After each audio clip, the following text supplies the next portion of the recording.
오늘도 방문해 주셔서 감사합니다. 안녕하세요. 도전 20대입니다. 오늘은 20대 분들이 주변에서 돈을 빌리거나 빌려줄 때 많이 간과하는 반드시 필요한 절차에 대해 소개하려고 합니다. 저 같은 경우 갑작스레 필요한 어머님의 병원비 납부 일자가 월급날과 다를 때 친한 친구에게 도움을 여러 번 요청하곤 했습니다.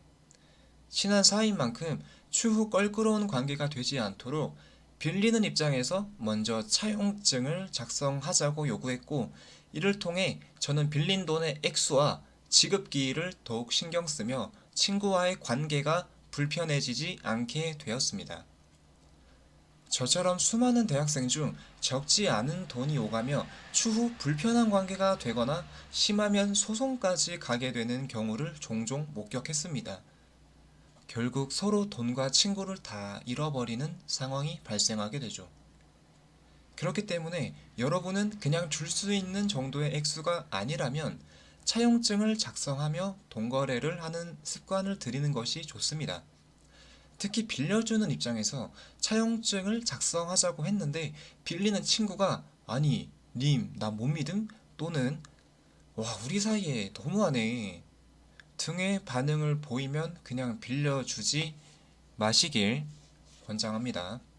이런 류의 사람은 당장의 돈만 중요하고 빌리는 사람에 대한 예의나 입장은 전혀 고려하고 있지 않다는 뜻입니다. 차용증 작성이 어려운 것도 아니고 범죄자 취급을 하는 것도 아닌 서로가 좀 더 깔끔한 관계가 되고자 작성하는 것인데, 이 자체를 귀찮아하거나 불편해하면 뭔가 꺼리는 심정이 있는 것이겠죠. 자, 그럼 차용증이 무엇인지부터 어떻게 쓰고 법적 효력은 어떠한가에 대해 빠르게 소개해 드리겠습니다. 첫 번째, 차용증이란. 차용증은 금전이나 물품을 빌려주거나 빌린 때에 언제 상환할 것인지 증명하는 증서입니다. 법적으로 따로 정해진 양식은 없기 때문에 상호 간의 합의만 된다면 자유양식으로 작성하시면 되겠습니다. 대중적으로 사용되는 차용증 양식은 인터넷에 검색하면 쉽게 구하실 수 있기 때문에 찾아보시면 되겠습니다. 두 번째, 차용증에 들어갈 항목입니다. 차용증이 자유양식이긴 하나 서로 법적 효력을 보기 위해선 필요한 항목들이 있습니다. 바로 차용 목적, 이자율 및 원금 변제일, 지연 손해금입니다. 차용 목적은 추후 분쟁이 발생했을 때 금전의 사용처를 대충 얼버무리고 빌려간 채무자에 대한 판사의 결정에 영향을 줍니다.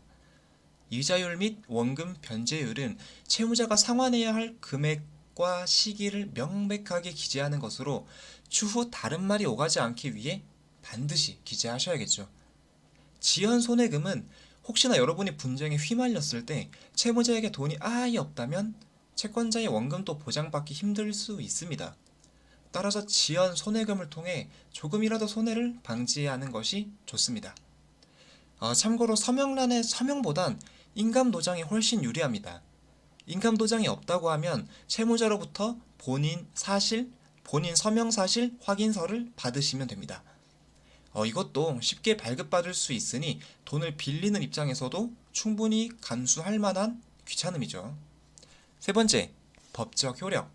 우선 차용증 문서 자체로는 집행력도 없고 절대적인 법적 효력을 가지지도 않습니다. 다만 추후 분쟁이 발생했을 때 민사소송의 법적 절차에 있어 가장 깔끔하면서도 객관적인 증거 자료로 사용될 수 있기 때문에 무조건 작성해 주시는 것이 서로에게 좋습니다. 차용증 문서만 달랑 작성하고 나눠 가지는 것이 찝찝하다면 법원이나 등기소에 들려 사문서 확정 일자를 받고 공증까지 받아두면 문제가 발생했을 때 좀 더 확실하게 도움을 받을 수 있습니다. 차용증은 채권자에게만 필요한 게 아닙니다. 돈을 여러 번 빌려본 사람은 알겠지만 아무리 친해도 당장 채무를 변제할 능력이 안 된다면 눈치도 보이고 구두로 계속 변제를 미루다 보면 스스로 빚에 둔감해져 무너질 수 있기 때문입니다.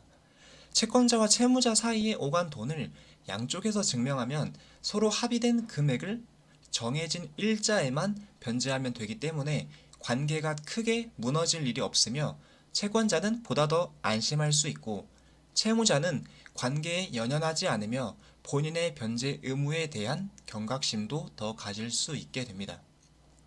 자, 오늘 여기까지. 오늘은 친구 및 지인 간의 돈 거래 시 반드시 필요한 차용증에 관한 얘기를 다뤄봤습니다.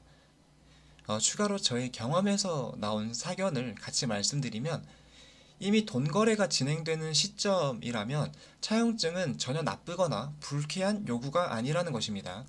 주식 계좌로 매매를 할 때 간편 비밀번호를 굳이 한 번 더 치듯 그냥 하나의 안전망입니다.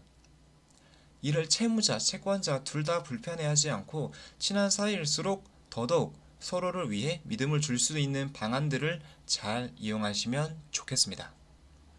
네, 오늘도 내일도 좋은 하루, 행복한 하루만 되시길 바랍니다. 고맙습니다.